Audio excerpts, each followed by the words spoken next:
Londres, a capital da Inglaterra, nos dá a impressão de ser uma cidade antiga e imponente, preservada como um verdadeiro monumento vivo na história mundial. E de fato, em parte, ela é. No entanto, o que poucos sabem é que em 1666, um incêndio colossal destruiu cerca de 80% da cidade. Um evento que não só mudou a paisagem urbana, mas também marcou profundamente o seu desenvolvimento. Esse episódio foi o catalisador para a transformação da Londres medieval em uma metrópole mais moderna, estruturada e organizada, lançando as bases para a cidade que conhecemos hoje. Se você ainda não é inscrito, já clica para se inscrever e assim não perde nenhuma das nossas histórias, as mais incríveis viagens através do tempo. Considere entrar para o nosso grupo de membros do canal, os mochileiros, desbravadores e viajantes do tempo que apoiam e ajudam o canal a crescer. E se não puder, sem problemas, todos vocês que assistem deixam like, comentam, compartilham, estão ajudando muito o canal. Afinal, qualquer interação é muito importante para mim. Meu nome é Vanessa Silva, uma historiadora em formação, e a quem interessar, essa é a história que eu vou contar hoje: o grande incêndio de Londres.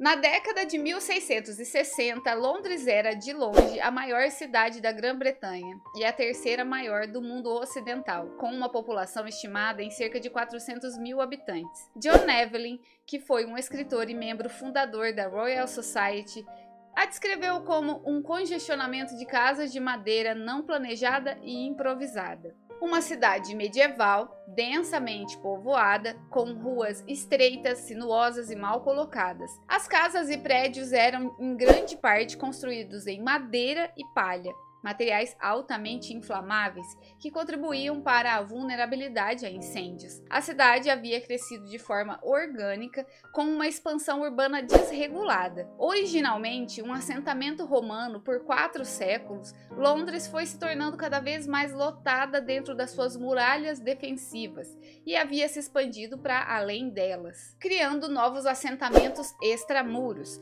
Essa muralha havia sido construída pelos romanos por volta de 200 da Era Comum, para proteger a cidade portuária de Londinium, que foi a cidade fundada pelos romanos em meados do século I, no território ocupado pela atual Londres. Hoje, o local onde essa muralha ficava é uma rua moderna na cidade. No final do século XVII, a área cercada pela muralha da cidade e pelo rio Tâmisa era apenas uma parte de Londres, cobrindo cerca de 2,83 km² e abrigava cerca de 80 mil pessoas, ou 1/4 da sua população total. Ao redor da cidade existia um anel de subúrbios internos onde vivia a maioria dos londrinos. Assim como hoje, Londres já era o coração comercial da capital, o maior mercado e o porto mais movimentado da Inglaterra, dominado pelas classes comerciais e industriais. Entretanto, a cidade era extremamente congestionada, poluída e insalubre, e sofria com graves problemas de saneamento, como esgoto correndo a céu aberto, o que ajudava a espalhar doenças, especialmente após o surto devastador da peste bubônica em 1665. Aliás, temos um vídeo no canal sobre a peste, se ainda não assistiu, já clica no card para ver depois. A vida comercial e social se concentrava ao redor do rio Tâmisa e da Catedral de São Paulo, que dominava o horizonte da cidade. Londres era a capital movimentada mais caótica e carecia de uma infraestrutura adequada para suportar seu rápido crescimento. A relação entre a cidade de Londres e a coroa era frequentemente tensa. Durante a Guerra Civil Inglesa, entre 1642 e 1651, Londres era um forte centro de apoio ao republicanismo. Queriam tirar a monarquia do poder. Na década de 1660, a capital, rica e economicamente dinâmica, ainda apresentava uma potencial ameaça para o rei Carlos II, como demonstravam várias revoltas republicanas ocorridas no início daquela década. Os magistrados da cidade que haviam lutado na Guerra Civil lembravam bem como as tentativas de poder absoluto de Carlos I levaram ao trauma nacional. Por isso, estavam determinados a evitar qualquer tentativa semelhante de seu filho, Carlos II. Quando o grande incêndio ameaçou a cidade, eles recusaram as ofertas de soldados e outros recursos feitos por Carlos II. Mesmo diante de uma emergência dessa magnitude, a ideia de permitir que as impopulares tropas reais entrassem na cidade era vista como dinamite política. Como vamos ver mais pra frente, Carlos II precisou tomar as rédeas nessa ocasião do incêndio, quisesse o povo ou não. Mas quando isso aconteceu, já era um pouco tarde demais. Mas vamos por partes. Qual era o risco real de incêndio em Londres? Essencialmente medieval em seu traçado urbano, a cidade era um labirinto superlotado de vielas estreitas e sinuosas. Londres já havia sofrido vários incêndios importantes antes do de 1666, sendo o mais recente em 1633. Embora a construção com madeira e coberturas de palha tivesse sido proibida há séculos, esses materiais baratos ainda eram amplamente utilizados. Apenas o rico centro da cidade, onde as mansões dos mercadores e corretores ocupavam lotes espaçosos, eram construídos com tijolos ou pedras. Ao redor dessa área, as paróquias mais pobres eram superlotadas, aproveitando todo o espaço disponível para acomodar uma população em rápido crescimento. As condições de habitação pioravam o risco de incêndio. Os cortiços de madeira comuns na cidade eram em vários andares, mas os pisos superiores não acompanhavam o alinhamento da base do prédio. Eram construídos numa técnica chamada cais, onde o andar superior se projeta para além das dimensões do andar de baixo. No nível do solo, as casas ocupavam uma pequena área, mas os andares superiores se ampliavam, invadindo o espaço das ruas e becos, quase se tocando no meio. Isso facilitava a propagação de incêndios e dificultava o seu controle. Em 1661, Carlos II tentou combater o risco emitindo uma proclamação que proibia janelas e estruturas suspensas, mas a ordem foi amplamente ignorada. Em 1665, ele emitiu outra mensagem destacando o risco de incêndio devido à estreiteza das ruas, autorizando a prisão de construtores que desobedecessem e a demolição de construções perigosas. No entanto, essas medidas também tiveram pouco impacto. A orla do rio Tâmisa também teve um papel importante no desenvolvimento do grande incêndio. Embora o rio oferecesse uma fonte de água para combater as chamas e a possibilidade de fuga por barco, os distritos mais pobres ao longo da orla tinham estoques de materiais inflamáveis, outro fator de risco de incêndio. Ao longo do cais, os cortiços de madeira e os barracos cobertos com papel de alcatrão, um material resistente e impermeável usado em construções, estavam apertados entre edifícios antigos, repletos de madeira e material altamente combustíveis como alcatrão, piche, cânhamo e linho, todos depositados por ali. Além disso, Londres estava cheia de pólvora negra, o primeiro explosivo químico conhecido, uma mistura de enxofre, carvão e nitrato de potássio. A pólvora era armazenada em barris de madeiras por fornecedores de navios e desde os tempos da Guerra Civil Inglesa, muitos cidadãos ainda guardavam pólvora em suas casas. Cerca de 600 toneladas de pólvora estavam armazenadas na Torre de Londres. O muro romano também complicava a situação, restringindo a fuga a apenas 8 portões estreitos. Outro fator crucial que dificultava os esforços de combate a incêndio era o fato das ruas serem muito estreitas. Mesmo em condições normais, as ruas apertadas já eram propensas a engarrafamentos e acidentes, com carroças, vagões e pedestres se misturando nos becos. Durante um incêndio, aqueles que conseguissem escapar das áreas mais afetadas seriam bloqueadas por soldados que tentavam manter as ruas livres para os bombeiros, o que apenas aumentaria o pânico completo, e foi exatamente isso que aconteceu. De uma forma geral, os incêndios eram comuns em Londres, com toda essa questão da madeira, lareiras abertas, velas, fornos e grandes estoques de combustíveis. Para prevenir e combater esses incidentes, 1000 vigilantes ou sineiros patrulhavam as ruas à noite, com o fogo sendo uma de suas maiores preocupações. A cidade contava com procedimentos comunitários autossuficientes que geralmente eram eficazes. Quando um incêndio perigoso começava, os sinos da igreja soavam abafados para alertar a população, que se reunia rapidamente para enfrentar e apagar o fogo. Os métodos de combate a incêndios dependiam principalmente da demolição e do uso de água. Por lei, cada igreja deveria ter um conjunto de equipamentos incluindo escadas longas, baldes de couro, machados e ganchos de fogo. Esses ganchos eram ferramentas rudimentares, mas eficazes, utilizadas para demolir casas e outras estruturas antes de existirem máquinas modernas. Com eles, derrubavam edifícios em risco. Em algumas ocasiões, as construções eram demolidas com explosões controladas de pólvora,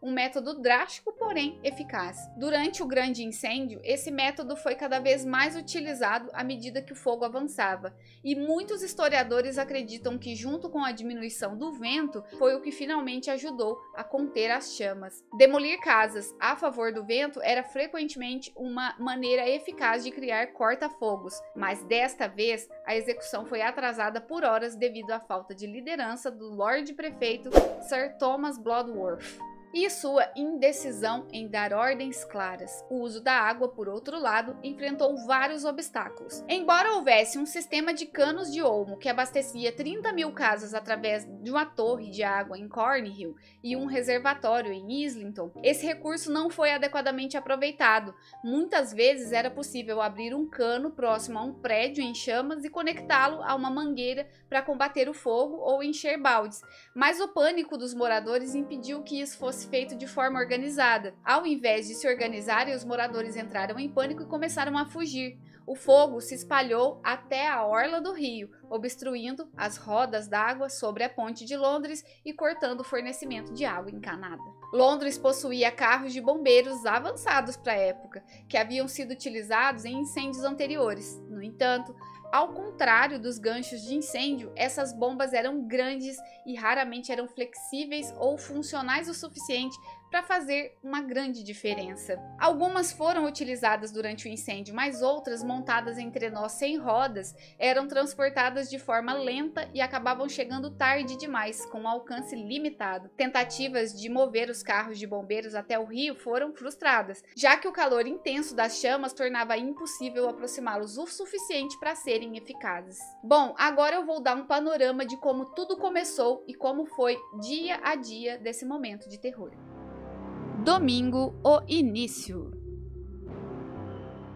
No domingo, 2 de setembro, o incêndio começou na padaria de Thomas Ferriner, em uma rua chamada Pudding Lane, pouco depois da meia-noite. A família Ferriner ficou presa no andar de cima, mas conseguiu escapar para a casa do lado através de uma janela, menos por uma empregada que, com muito medo de fazer a travessia, foi a primeira vítima do incêndio. Os vizinhos tentaram apagar as chamas e, após 1 hora, os policiais da paróquia chegaram e decidiram que as casas adjacentes deveriam ser demolidas para evitar a propagação do incêndio. Mas os moradores protestaram e o Lord Prefeito, Sir Thomas Bloodworth, foi convocado para dar a permissão. Quando Bloodworth chegou, as chamas já haviam consumido as casas vizinhas e estavam avançando em direção aos armazéns e lojas de materiais inflamáveis na orla do rio. Apesar dos apelos dos bombeiros mais experientes para a demolição das construções, Bloodworth recusou, alegando que a maioria das instalações eram alugadas e seus proprietários não podiam ser encontrados. Bloodworth é frequentemente visto como um exemplo de uma nomeação inadequada para o cargo de Lord Prefeito,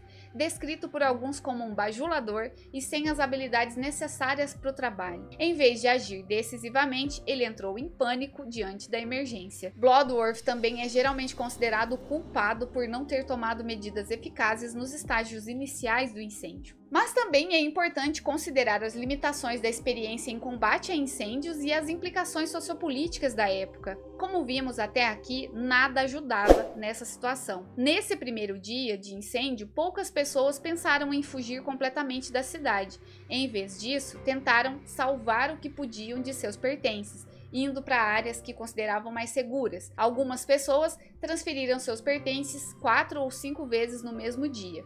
Samuel Pepys, um diarista, e por diarista entendam como uma pessoa que registra tudo em um diário. Ele subiu à Torre de Londres na manhã de domingo para observar o incêndio. Em seu diário, ele descreveu como o vendaval oriental intensificou a conflagração, que destruiu cerca de 300 casas e atingiu a orla do rio. As casas na famosa Ponte de Londres estavam em chamas.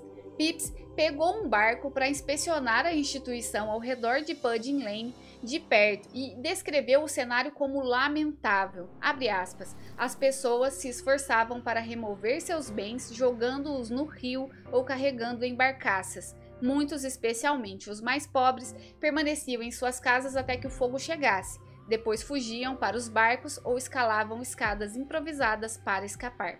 Fecha aspas. Pepys continuou navegando para o oeste até Whitehall, o centro do poder político e social da Inglaterra, onde relatou a situação ao rei Carlos II e ao duque de York. Ele alertou que, a menos que o rei ordenasse a demolição das casas, nada poderia conter o fogo. Preocupado, o rei ordenou que todas as casas fossem demolidas para tentar conter as chamas. O duque de York ofereceu o uso dos Royal Life Guards, que são os salva-vidas reais e o regimento mais antigo do exército britânico, para ajudar no combate ao incêndio. O fogo se espalhou rapidamente com um vento forte e na manhã de domingo as pessoas abandonaram as tentativas de apagar as chamas e começaram a fugir. A massa em movimento com seus fardos e carroças tornou as ruas intransitáveis para bombeiros e carruagens. Pepys conseguiu uma carruagem de volta para Whitehall, mas teve que descer e caminhar ao chegar à Catedral de São Paulo. Os pedestres, sobrecarregados com suas mercadorias, estavam se afastando do fogo, depositando seus bens em paróquias longe do perigo imediato. Pepys encontrou Bloodworth, que estava quase em colapso, tentando coordenar os esforços do combate ao incêndio. Bloodworth parecia desorientado e, em resposta à ordem do rei para demolir as casas, lamentou que o fogo estava se espalhando muito rápido para ser controlado. Ele recusou a oferta de ajuda dos salva-vidas reais do Duque de York e foi para casa descansar. O rei Carlos II navegou na barcaça real para inspecionar a cena.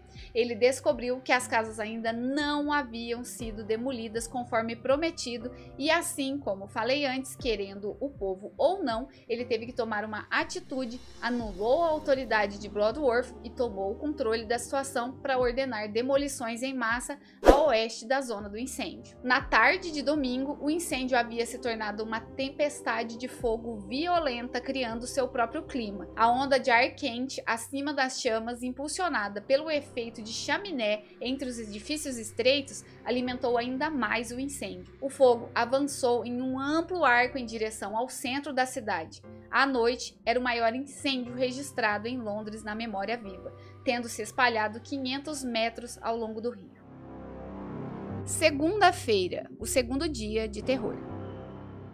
Na segunda-feira, o fogo continuou se espalhando para o oeste e norte. A propagação para o sul foi interrompida principalmente pelo rio, mas já havia incendiado as casas na Ponte de Londres e ameaçava cruzar a ponte, colocando em risco o bairro de Southwark, na margem sul do Tâmisa. A Ponte de Londres, a única conexão física entre a cidade e o lado sul do rio, foi reconhecida como uma armadilha mortal desde o incêndio de 1633.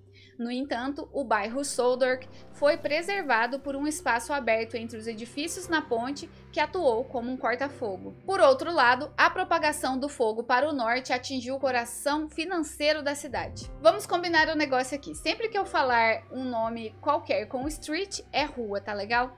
Para não ficar muito redundante falando Rua Street, porque street quer dizer rua e, como são os nomes originais, não dá para ficar traduzindo literalmente também. Então, as casas dos banqueiros da Lombard Street começaram a queimar na tarde de segunda-feira, provocando uma corrida para resgatar suas moedas de ouro antes que derretessem. Observadores relataram o desespero e desamparo dos londrinos nesse segundo dia e a falta de esforços para salvar os bairros ricos e elegantes agora ameaçados pelas chamas, assim como o Royal Exchange era o centro de comércio, um edifício histórico e icônico localizado no coração de Londres. Foi concebido como um local onde comerciantes podiam se reunir, negociar e realizar transações comerciais. era um pouco como uma bolsa de valores da época, mas com um foco mais amplo em diversas mercadorias. As lojas de bens de consumo em Cheapside também estavam ameaçadas. O Royal Exchange pegou fogo no final da tarde de segunda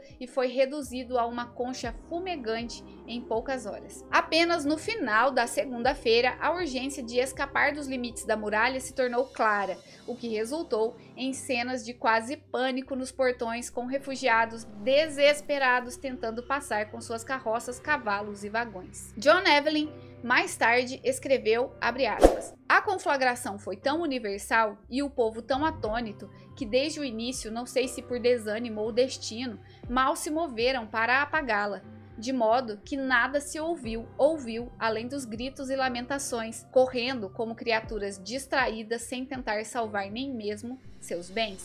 Fecha aspas. Evelyn, que morava em Deptford, a 4 milhas da cidade, não viu os estágios iniciais do desastre.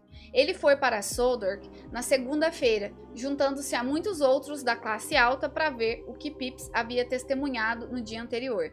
A cidade em chamas do outro lado do rio. A conflagração era muito maior agora, com toda a cidade queimando, especialmente perto da margem do rio. Todas as casas da ponte, toda a Thames Street e até Cheapside, a rua do mercado, estavam consumidas pelo fogo. À noite, Evelyn relatou que o rio estava coberto de barcaças e barcos carregados com mercadorias tentando escapar. Ele observou um grande êxodo de carroças e pedestres pelos portões estreitos da cidade, indo para o campo aberto ao norte e leste, coberto de objetos, móveis e tendas sendo erguidas para abrigar pessoas e seus bens. O cenário era miserável e um verdadeiro caos. Os ventos fortes carregavam faíscas e flocos em chamas por longas distâncias, incendiando telhados de palha e casas de madeira, o que alimentava rumores de que novos incêndios estavam sendo intencionalmente provocados. Estrangeiros foram rapidamente suspeitos devido à Segunda Guerra Anglo-Holandesa que estava em andamento. O medo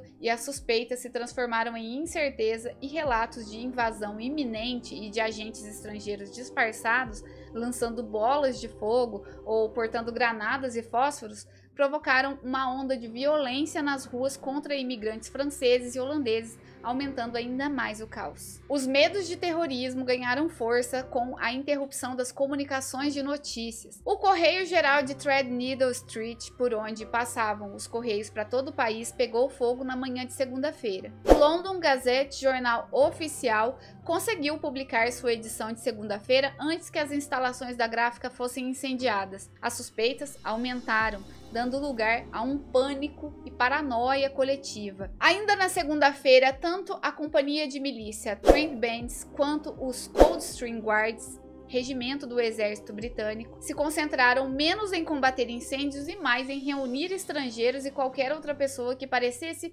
suspeita, prendê-los ou resgatá-los da multidão. Os habitantes, especialmente a classe alta, estavam desesperados para remover seus pertences da cidade, criando uma fonte de renda para os mais pobres, que eram contratados como carregadores e às vezes simplesmente fugiam com o carregamento. Alugar uma carroça custava alguns shillings, que seriam os nossos centavos, na semana anterior ao incêndio. Naquela segunda-feira, o preço subiu para cerca de 40 libras, o que seria equivalente a 133 mil libras em 2021, o que daria cerca de 970 mil reais. Todos os proprietários de carroças e barcos da área de Londres aproveitaram a oportunidade, o que causou uma enorme aglomeração. As carroças congestionaram os portões estreitos, enquanto os habitantes em pânico tentavam sair. O caos nos portões foi tão grande que os magistrados ordenaram brevemente que fossem fechados, na esperança que desviar a atenção dos habitantes que ficariam sem poder retirar os seus próprios bens faria com que se voltassem para o combate ao incêndio. Isso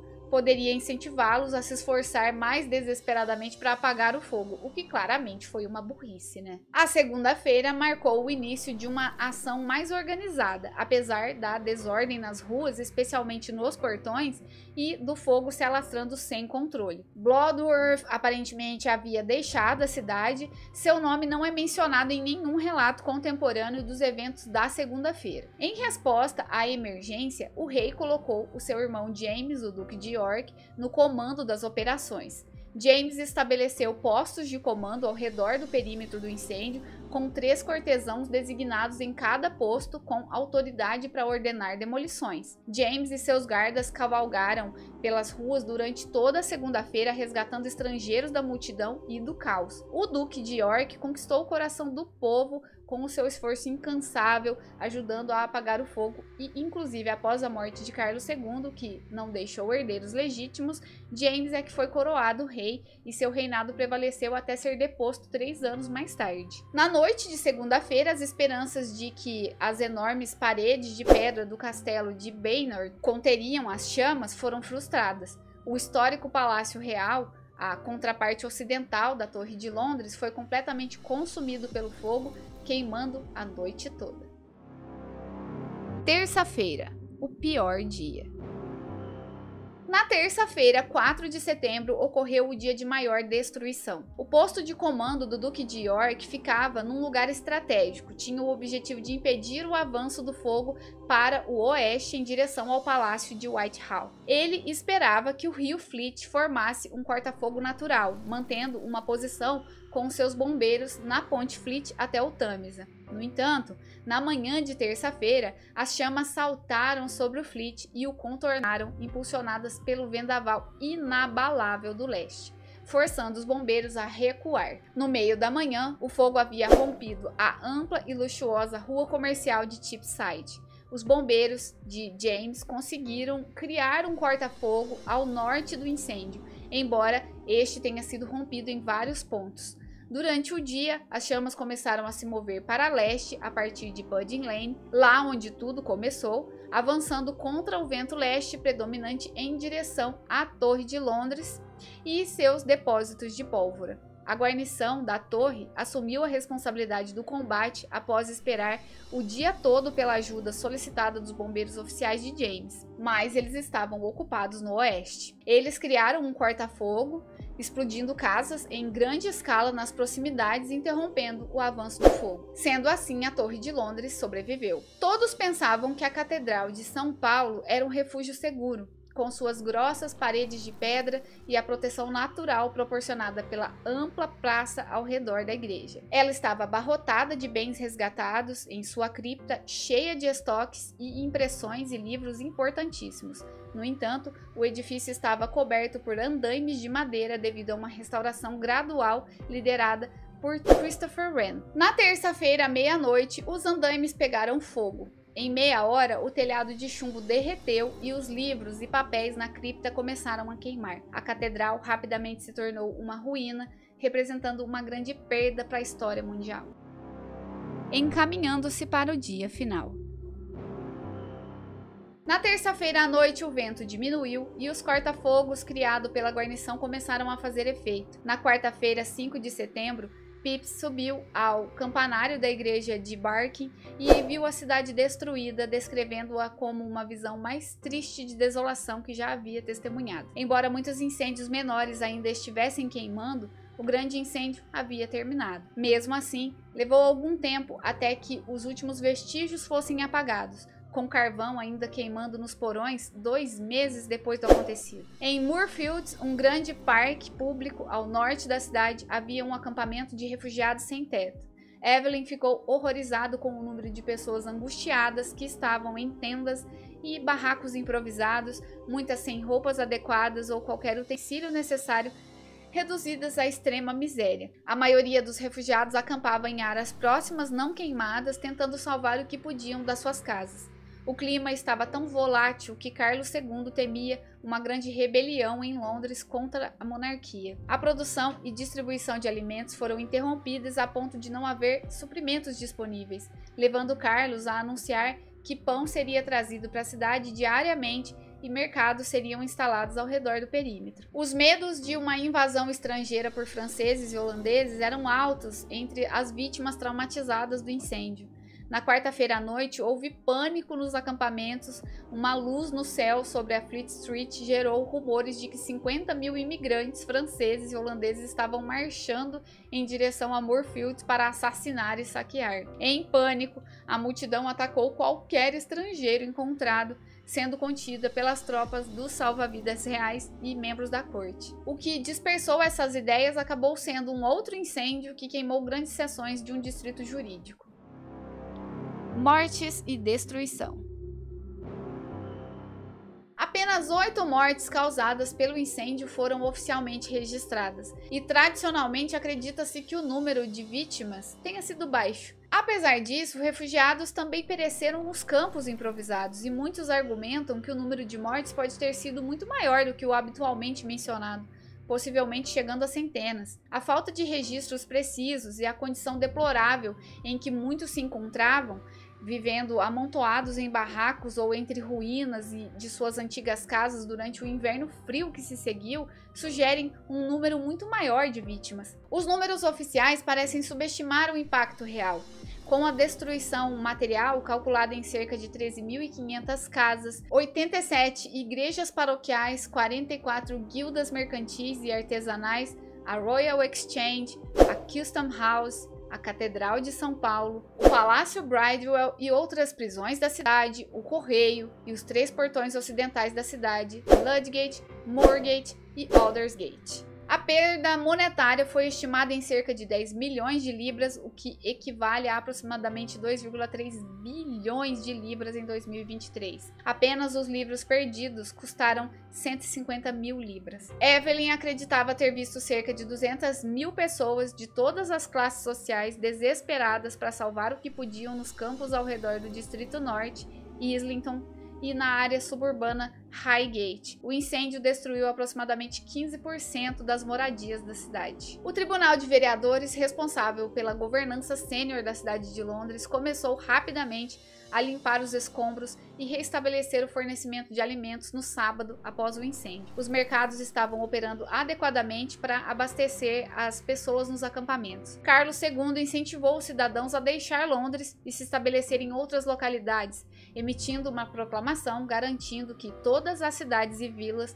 aceitariam as pessoas em dificuldades e permitiriam o exercício dos seus ofícios manuais. Proclamações reais também foram feitas para desestimular a inquietação causada por rumores e para instruir uma coleta nacional de caridade para apoiar as vítimas do incêndio. O relato oficial do incêndio no London Gazette concluiu que o incêndio foi um acidente, enfatizando o papel de Deus para iniciar as chamas e do rei para ajudar a contê-las.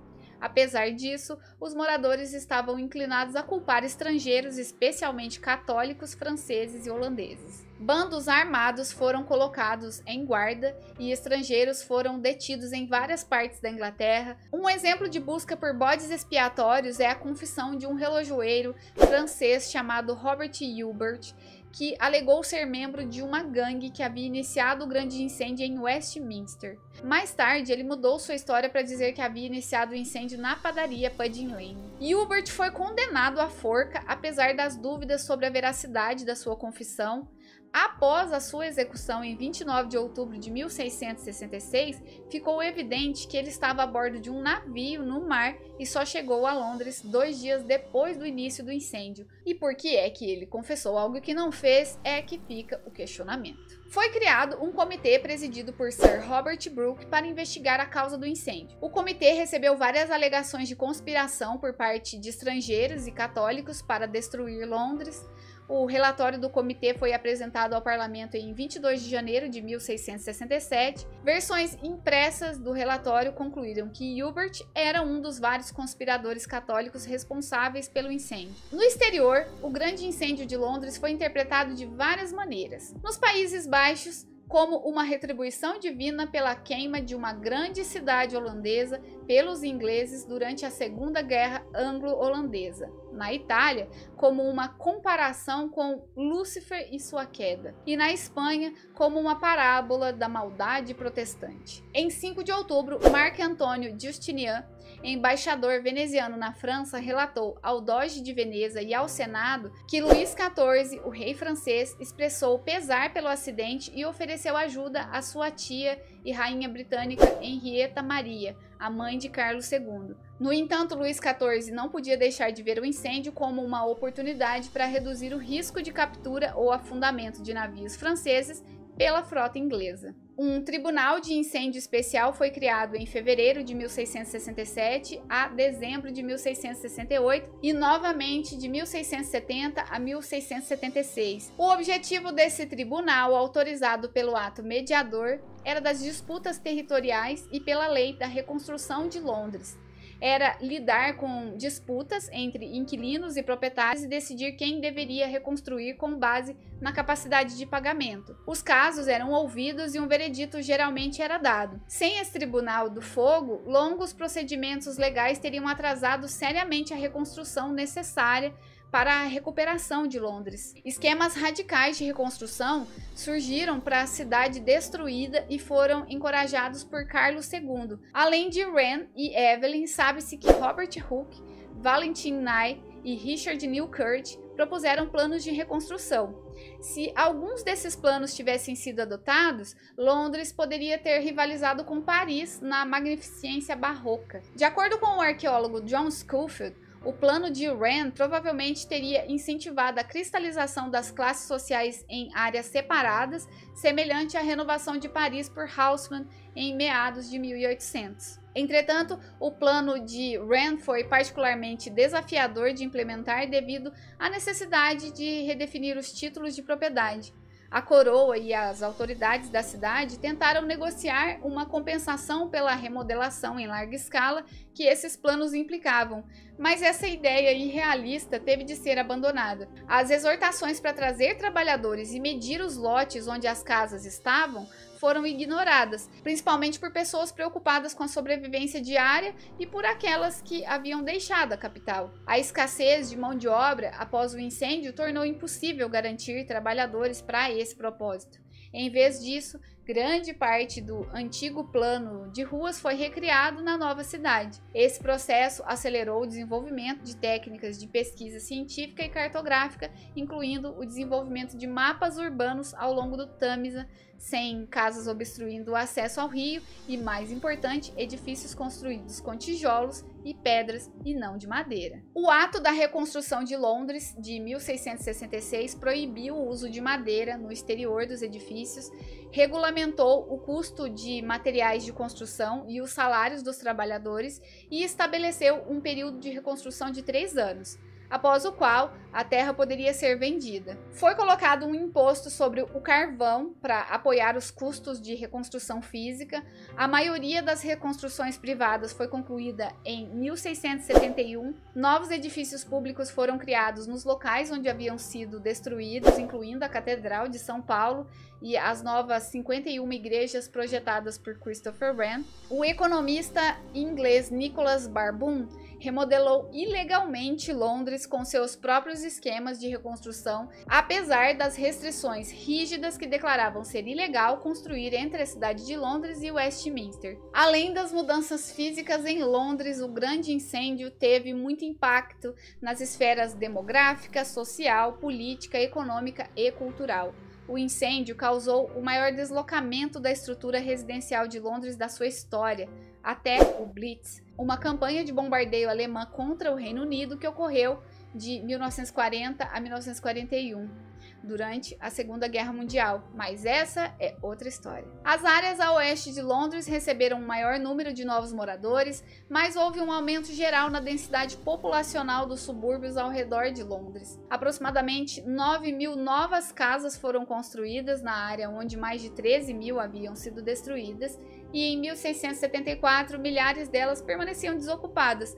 Os inquilinos que permaneceram em Londres experimentaram uma redução significativa nos custos de arrendamento, ou seja, quem estava disposto a comprar uma casa naquela época comprou com precinho assim, ó. O incêndio interrompeu seriamente a atividade comercial, destruindo instalações e estoques, e as vítimas enfrentaram pesadas dívidas e custos de reconstrução. Como resultado, a recuperação econômica foi lenta. A City of London Corporation tomou empréstimos pesados para financiar a reconstrução e, ao deixar de pagar seus empréstimos em 1683, teve seus privilégios retirados por Carlos II. O distrito comercial de Londres sofreu baixas significativas, pois os comerciantes que haviam deixado a cidade se estabeleceram em outros lugares. As fundações de caridade sofreram perdas financeiras também muito grandes devido aos custos diretos relacionados ao incêndio, bem como a perda da renda de aluguel. Apesar desses fatores, Londres manteve sua proeminência econômica devido ao acesso a rotas de navegação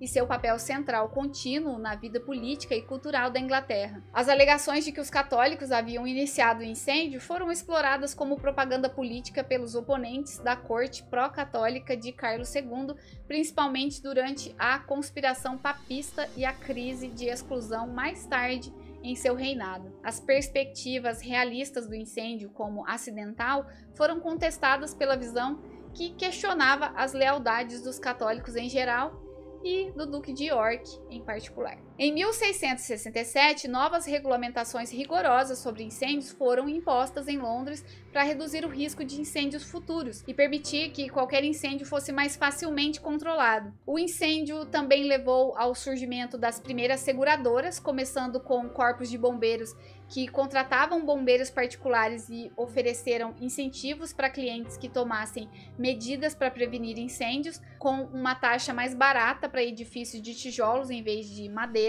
A confusão entre as forças paroquiais e privadas no combate do incêndio levou à formação em 1832 de uma unidade combinada de combate a incêndios, que eventualmente se tornaria o Corpo de Bombeiro de Londres. O incêndio resultou em um foco maior nos códigos de construção e na restrição de propagação de fogo entre as unidades. Acredita-se que a Grande Peste de 1665 tenha matado cerca de 1/6 dos habitantes de Londres. E um mito que surgiu do grande incêndio relacionado a isso é que o incêndio salvou vidas a longo prazo ao destruir muitas habitações insalubres e os ratos e pulgas que transmitiam a peste, já que as epidemias da peste não se repetiram imediatamente em Londres após o incêndio. Durante a epidemia de peste em Bombaim, 2 séculos depois, essa crença levou à queima de cortiços como medida antipeste. Essa sugestão é contestada e o Museu de Londres a identifica como um mito comum sobre o incêndio. Por iniciativa de Carlos II, um monumento ao grande incêndio de Londres foi erguido em Pudding Lane, projetado por Christopher Wren e Robert Hooke. Com mais de 61 metros de altura, o monumento foi inaugurado em 1681. A inscrição no monumento, que incluía uma acusação contra os católicos, dizia em parte: o frenesi papal que causou tais horrores ainda não foi extinto. Essa inscrição foi removida em 1830, após uma campanha bem-sucedida do procurador da cidade, Charles Pearson. As respostas culturais ao incêndio surgiram na poesia, um dos principais meios de comunicação na Inglaterra no século XVII, bem como em sermões religiosos.